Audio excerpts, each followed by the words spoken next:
back again with the next set of fingers to identify, and these are the tilted fingers. So fingers will be, little bit, or to some extent, little more or more or more or very. So the the second finger, the middle finger, will always be taller than any other finger. So it's always prominent. So this is a reference to what we do, how we measure the length and the tallness of the fingers itself. So taking this finger and then looking at the rest of the fingers. In my case, you will see them almost, except for this little tiny, making a very slight, tilt. But this is nothing. You will see them really a big, very prominent tilt. So mostly it will start from here, and they will tilt towards the middle and rest of the fingers. Now I'm talking about now the average hand, the full hand, when it appears as is. Like we always discuss the extreme tendency, and then we come down to what is more moderate. So when all the fingers are pointing towards the middle finger, all of them, then it looks like, it appears to be, some people may consider it as, maybe it's a pointed hand. Okay. So you have to make sure that, if it is actually pointed hand, or is it actually because the fingers are crooked, they are, bending. They are bending or tilting towards the middle finger. So once you identify them and you can say, okay, these are actually, there's a bend towards the middle. So these are tilted fingers. Then we can say comfortably that these are bent fingers.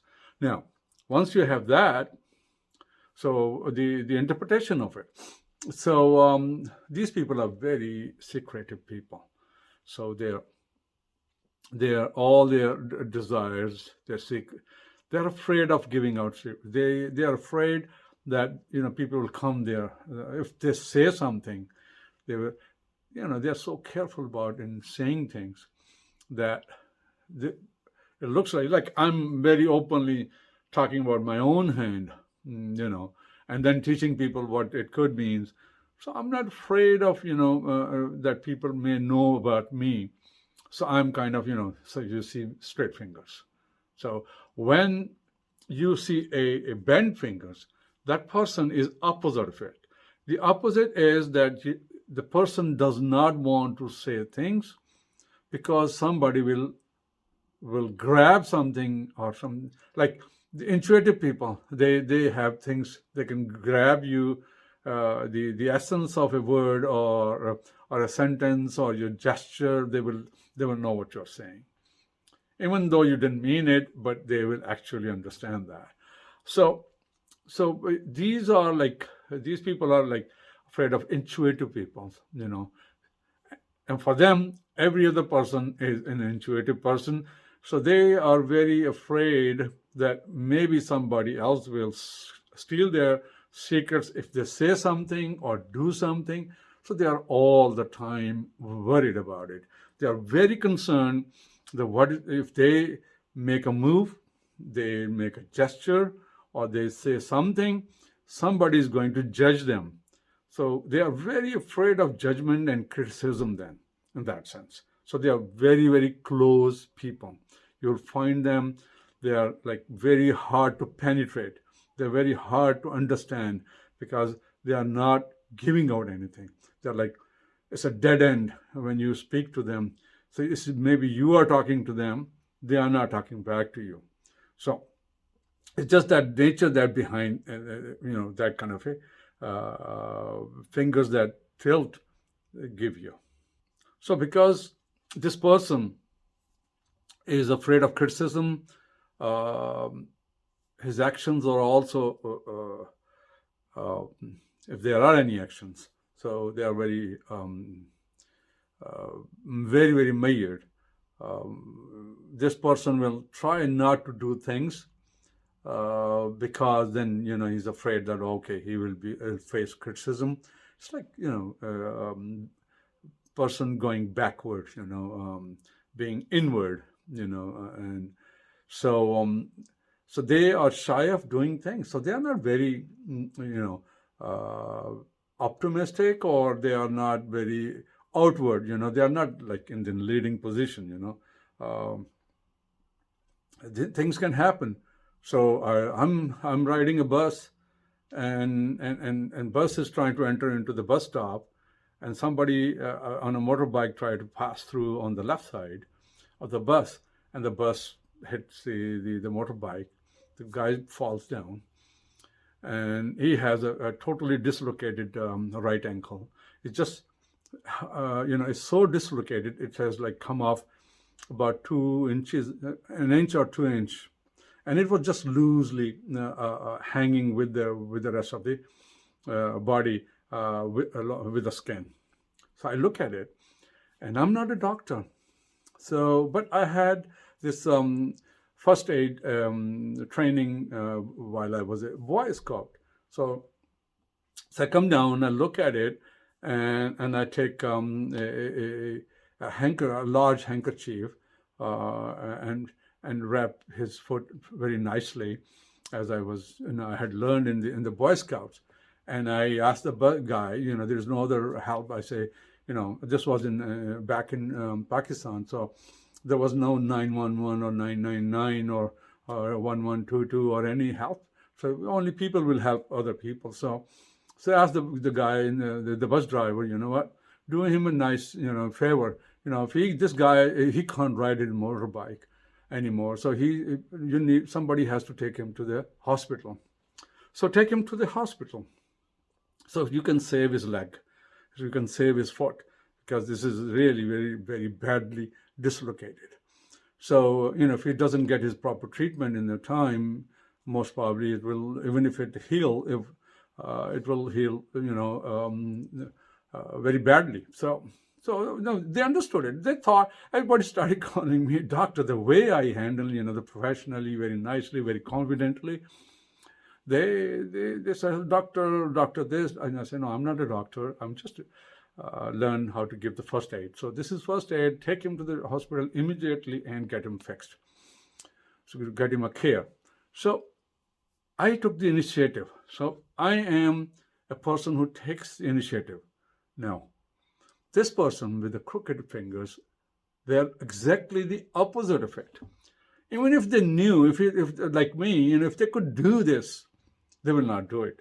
What will people think? Or is it there's a legal problems, or is there's this problem? So there's always some kind of a thought going on in their mind, stopping them not to do something. They kill their own initiatives. They don't take leadership role. They tend to be. So it all, now again, not all crooked, but again, depend on how much crookedness in the finger is, how much tilt there is, how deep, how strong the angle is. So you have to understand that before you actually go and say how much it is. It's like you normally take 1 spoon of 1 spoon of sugar, or 1 sugar in your tea or coffee. That's normal. So if you take none, that's not normal. If you take 2, that's not normal. So, you have to understand, if 1 spoon is the normal intake of sugar, then what is abnormal on the both sides?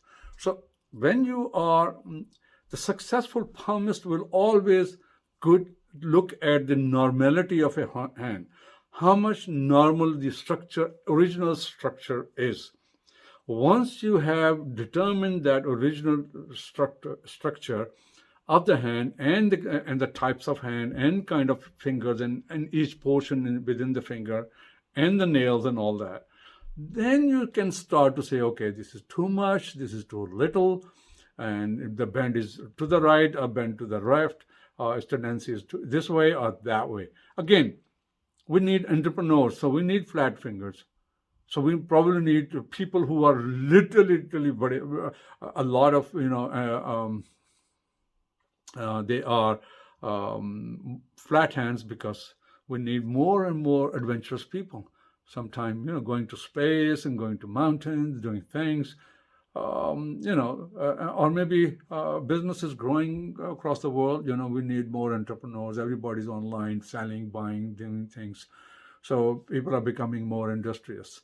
People are becoming more outward. So you will see a little change within the hand, also the tendency itself. No, because of this inward tendency, and being lonely and being afraid of communicating, or even to their very close ones, close ones like even siblings or friends. They hardly have friends. I mean, in the first place, they don't make friends. You will not see them. They are loners. You will find them by themselves. And if they have friends, they will be like, talking about third party, not about themselves. You will not find them talking about themselves. So what is going on in their brains? That's a big question, and you will have to start looking into that. Oh, okay, these people may have some psychological problems as well. That needs to be looked. So these people are lonely. They feel left out. They feel they lack in confidence. So they will have to be. They have to restrict themselves from mixing up with others. So that's at the end of the day. You will find them. They become more temperamentally more aggressive or annoyed, for example. Aggressive is not the right, but maybe more temperamental, maybe more angry, because they can't do anything. It's just they're like the world within is so loud, and they are afraid to make it to show it to other world. And they are not going anywhere with that. All right, so these are the tilted fingers, how they impact your hand. So you see gap, but if you have a tilt, it will be touching other fingers. So they will go up and encroach on other fingers. They will touch the other fingers. The more you see, the greater the problem with their this tendency is. There will be strong tendency of being lonely and being afraid of exposing themselves. So in parties and all that, you will see them sitting on one table by themselves, or just being somewhere so alone. So look out for them, see for them, look out for them, and see if their fingers are the way they are, and tilted, and they're actually you can say, oh, you know what? Now I know that these kind of people, why he's lonely, and why. And now you can relate his temperament with his or her fingers. All right. So go out, look for crooked fingers, tilted fingers, and fingers that are bent. So you name them anything, bent fingers, crooked in a sense because they are tilted. So these were the tilted hands. We'll take up further the fingers that are too narrow.